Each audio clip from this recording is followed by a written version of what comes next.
Everyman Driver Nation, what's going on? Welcome back. I'm Dave Erickson. Thanks so much for joining me this week. I have put well over 500 miles on this 2018 Mazda CX-9 all-wheel drive. This is the Grand Touring trim level.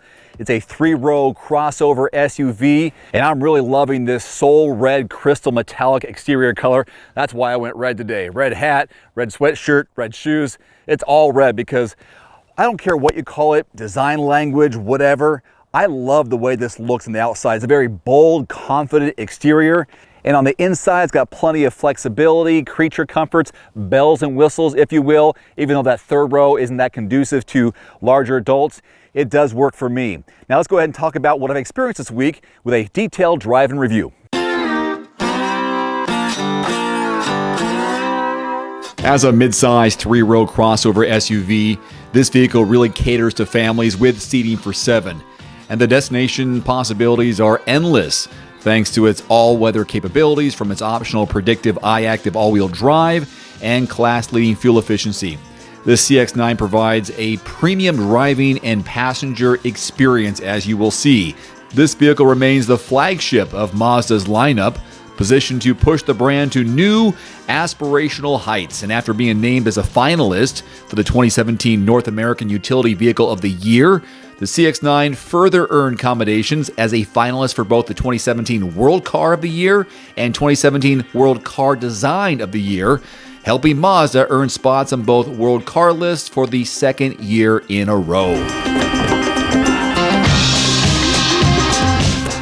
Isn't this a beautiful backdrop? I'm in North Idaho. This is Kellogg, Idaho, and I thought I'd come out here to showcase the vehicle because it's just gorgeous, just like the soul red metallic. So under the hood, we've got a 2.5 liter. This is a turbocharged inline 4-cylinder, made it to a 6-speed automatic transmission, 227 horses, 310 pound-feet of torque. Now it's iActive all-wheel drive, so front-wheel drive most of the time until the all-wheel drive is necessary. And it's got a nice little punch off the line. I was accelerating onto the highway earlier today and wasn't wheel spin, but I could definitely tell, I think there was some gravel, that they were kicking in pretty strongly as I was accelerating. So it's got a nice little kick to it, good power. Let's go inside and I'll talk about my fuel economy numbers and some other things with the inside. Push button start here. Now here is the overall cabin. So we've got the infotainment screen up here, and it is touchable when the car is stopped. Once you get going, everything is controlled by this dial right here. So I got the home, music, navigation, of course. So when I press the navigation, it's going to show me where I am here on the map. Go back to the home button. Here I dial it to the left, applications. I'm going to press in, and that's going to give me my options. So here is the fuel economy monitor. Press in. This is rated at 20 city, 26 highway, and I've been averaging 22 in mixed driving, and I've put over 500 miles on it. I think that might actually be 500 evenly, because I got it with 551 and I filled up the tank once. So that's how much I've been averaging. And I'd say a majority of this, let's say 65, 70% has been on the highway. So right there around 22, 23, just like Mazda is projecting. Now while we're here, you can see I've got heated seats, heated steering wheel, dual climate controls, air conditioning of course. There is a sport mode if you want to play with that. There's a 6-speed automatic transmission. I can bring it over into a manual mode if I like. Automatic park brake. Steering wheel mounted controls. I'll show you this in a demo here in a little bit. But you've got adaptive cruise control, setting your cruise control right there. Left-hand side, you've got Bluetooth, and you can answer your phone here, hang it up there. There are no paddle shifters on the vehicle, on the steering wheel. Now I have it right now hooked up to my phone via Bluetooth. There is no Apple CarPlay or Android Auto available. I know it's a bummer for some people. Here is the communication. I'm gonna go back to the entertainment and press in. And right now, the Bluetooth source going down shows that it's connected to my phone. I am Dave Erickson. And that's how I have it hooked up right now. Otherwise, if it was plugged in without Bluetooth, it would be under one of the USB imports, because there are 2 of them right there in the center armrest console. Extra storage down here. There's the navigation, some settings, Now the settings are interesting because here you have your heads-up display options. That's the AD display. I can see if I can see it here, which has got a lot of fun stuff in it. There is the 0 mile per hour. So you can see your cruise control numbers there. You can see if someone's in your blind spot. I'll show you that here when we're getting driving. And even recognizes speed signs. So if you're going from a 65 mile per hour zone to a 75 or down to a 55, it recognizes that once you cross that zone, it changes in your heads-up display. And what I like about this section here, it doesn't flip up. There's no plastic that flips up. It's just directly onto your windshield. Here's a look at your real-world backseat legroom and headroom. I am 5'11". This is my position as a driver up front, but what I like about this middle row is the slide. Look how much further I can slide back to give myself even more room between my knees and the back of the seat. And there is an indent in the seat, so if you are a shorter person, you can still slide forward and have some room right here and give the people in the third row a little more flexibility. So I'll slide this back to make it the most comfortable possible. Headroom, you can see here, I bet there's a indent in the roof line to give myself more room, so I like that for my size. There are four O-blank handles, which are these handles right here. We have a sliding moonroof to let in more air, more light that is.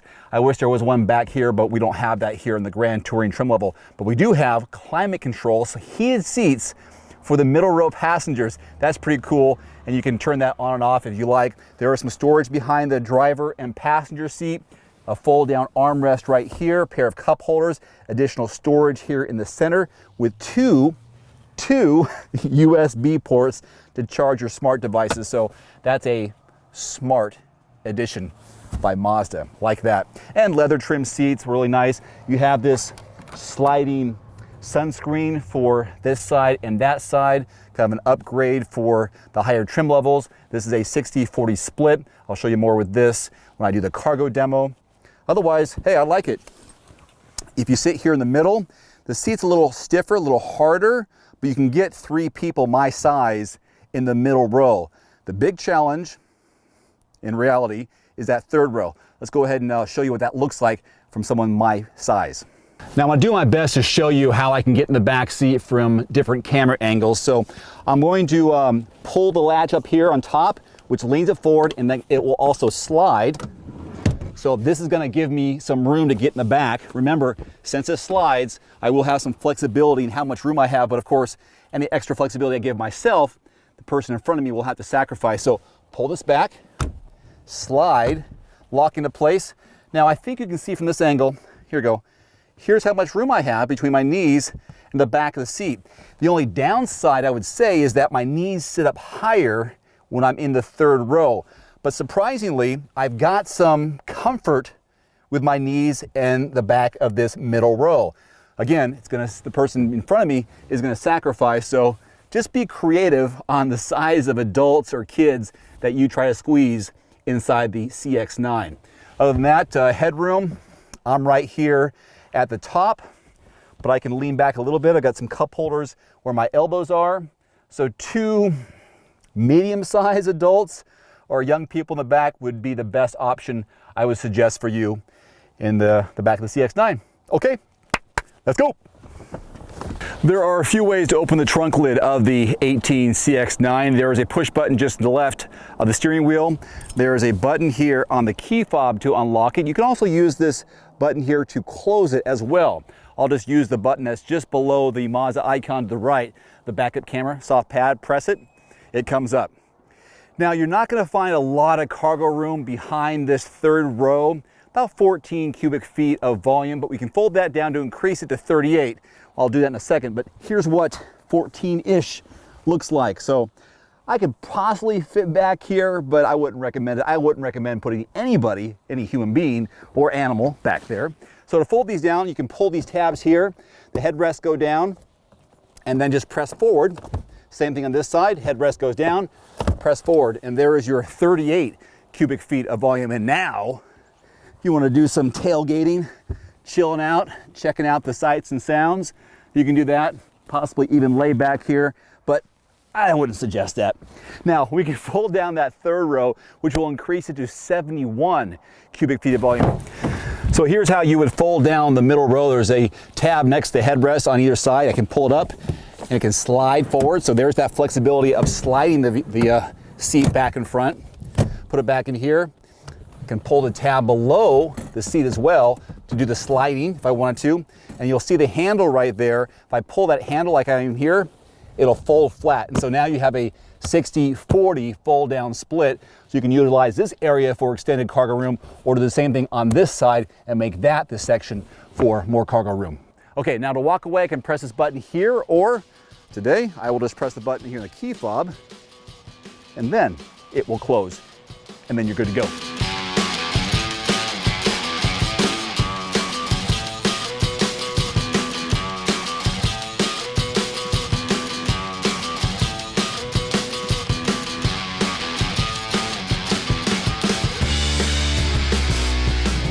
We're going to do a cruise control and adaptive cruise control along with lane departure warning demo here. On the steering wheel, you'll see mode. Once you press mode, you can activate your cruise control, and to set it, you press the button here to set.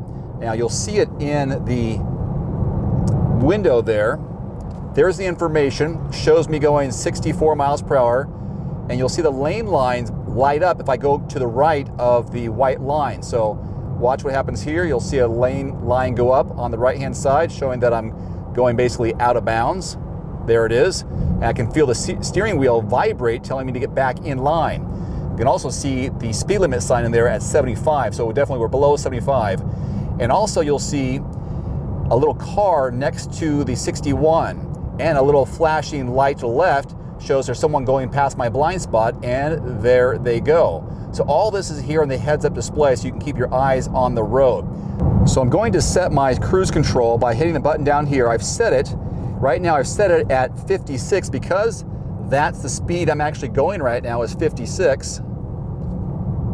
So it's at 56, but I can increase it by pressing up, and I'll do that here. You'll see the number 56 in the bottom right, go higher, 57, 58, 59, 60. I can go all the way up to 75 if I want to, and once I do, I'm good and I can take my foot off the accelerator. So now I'm at 70, and the speed on the left-hand side will adjust accordingly. Here's a great example of the adaptive cruise control. You'll see me adjusting the distance between myself and the car in front of me, and the speed is slowing down, 57, 56, and it's keeping a safe distance between me and the car in front based on the distance that I put on the steering wheel. So I can increase it by giving me that much space, or I can get too close and the car will automatically slow down if that other car in front of me is within those white lines. So the total MSRP here on this 2018 Mazda CX-9 all-wheel drive Grand Touring trim level in Soul Red Crystal Metallic is $43,900. It's definitely worth a look and absolutely a test drive. I'll have much more information on everymandriver.com. Until next time, I'm Dave Erickson. Thanks so much for watching. Drive safe. Adios. How do you know you're getting the best deal on a new or used car? Call 844-765-0610. Make one phone call to hear about all the great deals near you. We know all the brands and all the best deals. We're not a dealer. We're here to help you find the right car. Call 844-765-0610 today.